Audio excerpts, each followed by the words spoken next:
Bem, pessoal, bem-vindo aqui ao nosso segundo momento da aula de hoje, onde a gente vamos estar encerrando o nosso encontro na disciplina de biomecânica. Estaremos encerrando hoje mais uma aula, né?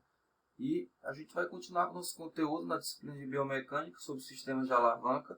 A gente vamos estudar aqui agora os elementos que compõem a força matriz, né? Como a gente estudou na videoaula passada. Quais são esses três elementos, como a gente citou na videoaula passada? Resistência, braço de potência e braço de resistência, como a gente já estudou dentro do sistema de alavanca, sobre sua barra rígida, seu eixo e os elementos que a compõem, né? E quais são essas três características dos elementos que compõem a força matriz?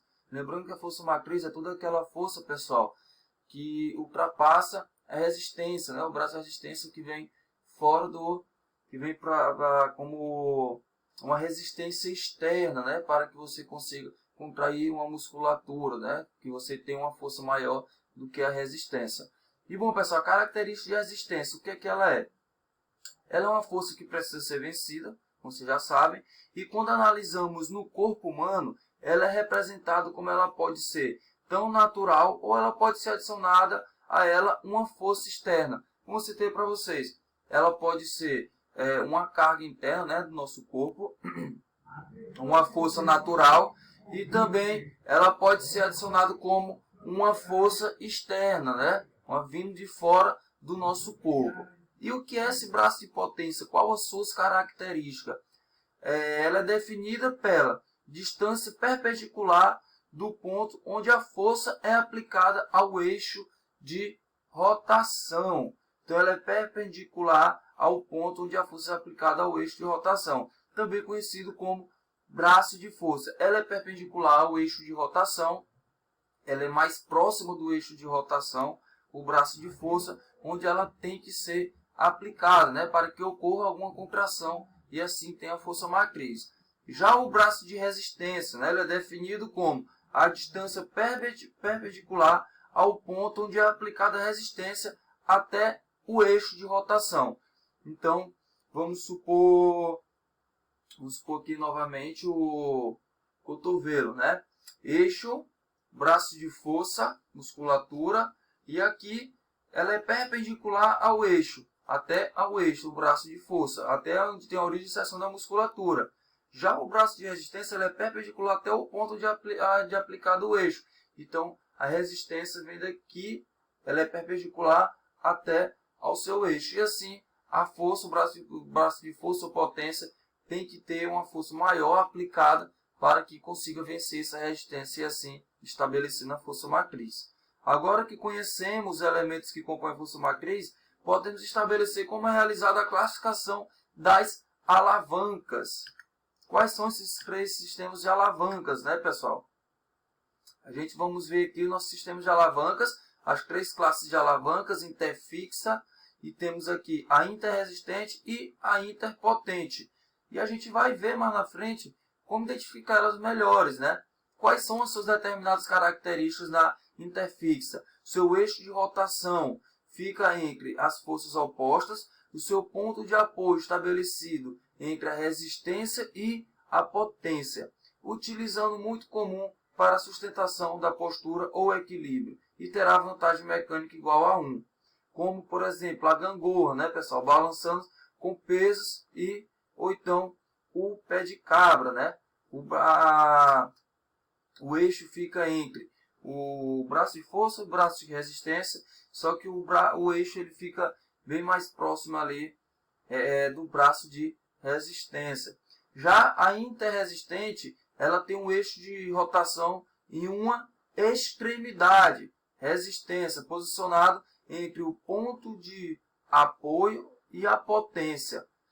Chamamos de braços de alavanca de força, na qual o braço de potência é maior que o braço de resistência, que é equivalente à força mecânica maior que 1.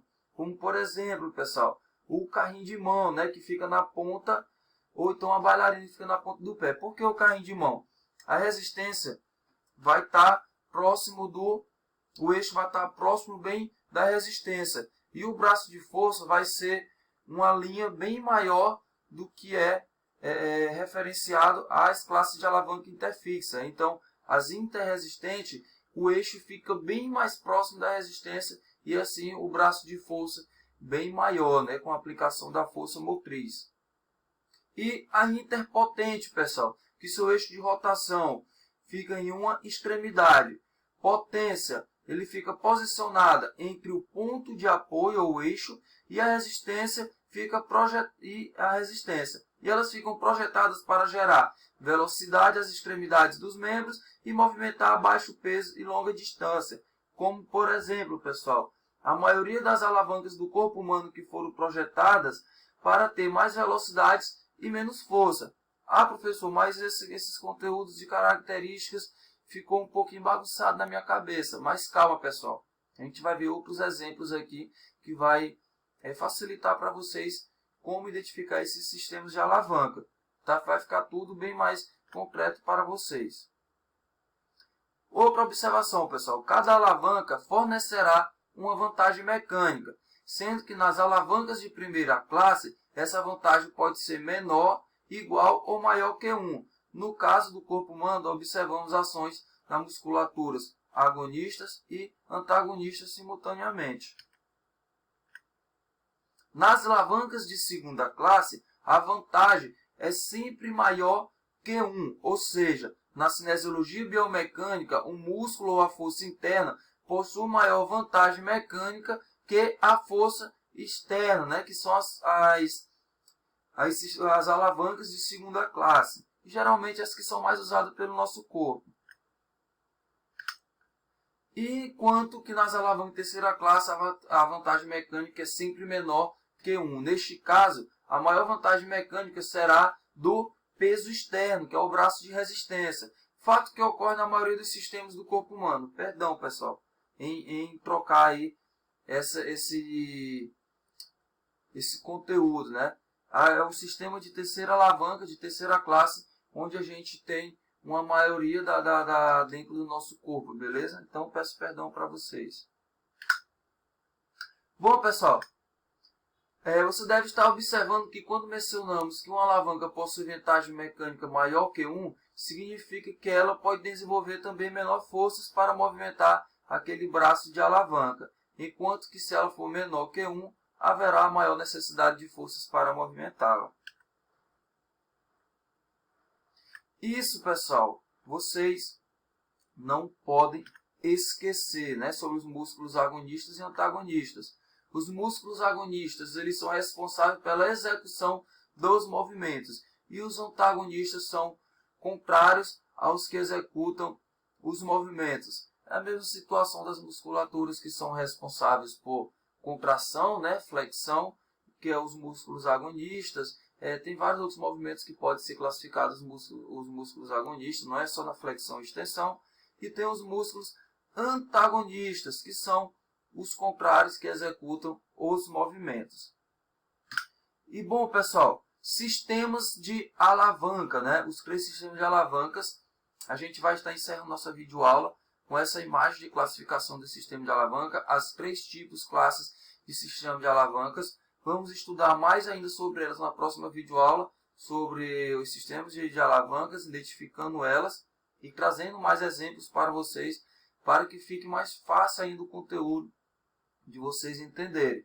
E também vamos já entrar nos movimentos e suas angulações corretas, né? Para que vocês consigam analisar por completo a biomecânica até aqui, né? A questão do movimento da biomecânica e ter uma boa análise clínica sobre o indivíduo. Bom, pessoal, para encerrar nossa videoaula, vamos falar novamente desses 3 tipos de classes de alavanca, onde a gente temos aqui a classe interfixa, a interresistente e a interpotente, que é uma das quais a gente mais utiliza dentro do nosso corpo. E na próxima aula, na próxima semana, a gente vamos estudar aqui as classes das alavancas novamente. Vamos falar detalhadamente sobre como as classes de alavanca interfixa, interresistente e interpotente dentro da barra rígida do sistema de alavanca e assim também identificando o posicionamento dos 3 elementos que compõem o sistema de alavanca, identificando musculatura, identificando a força matriz, ok? Então, pessoal, encerrando aqui nossa aula de hoje, Espero que vocês tenham uma ótima semana ou um ótimo fim de semana para vocês. Espero que continue estudando e buscando mais conteúdos fora da nossa aula. A gente vai ficar por aqui com as classes dos sistemas de alavanca, das alavancas. E na próxima aula a gente vai estudar mais detalhadamente sobre esse conteúdo, beleza?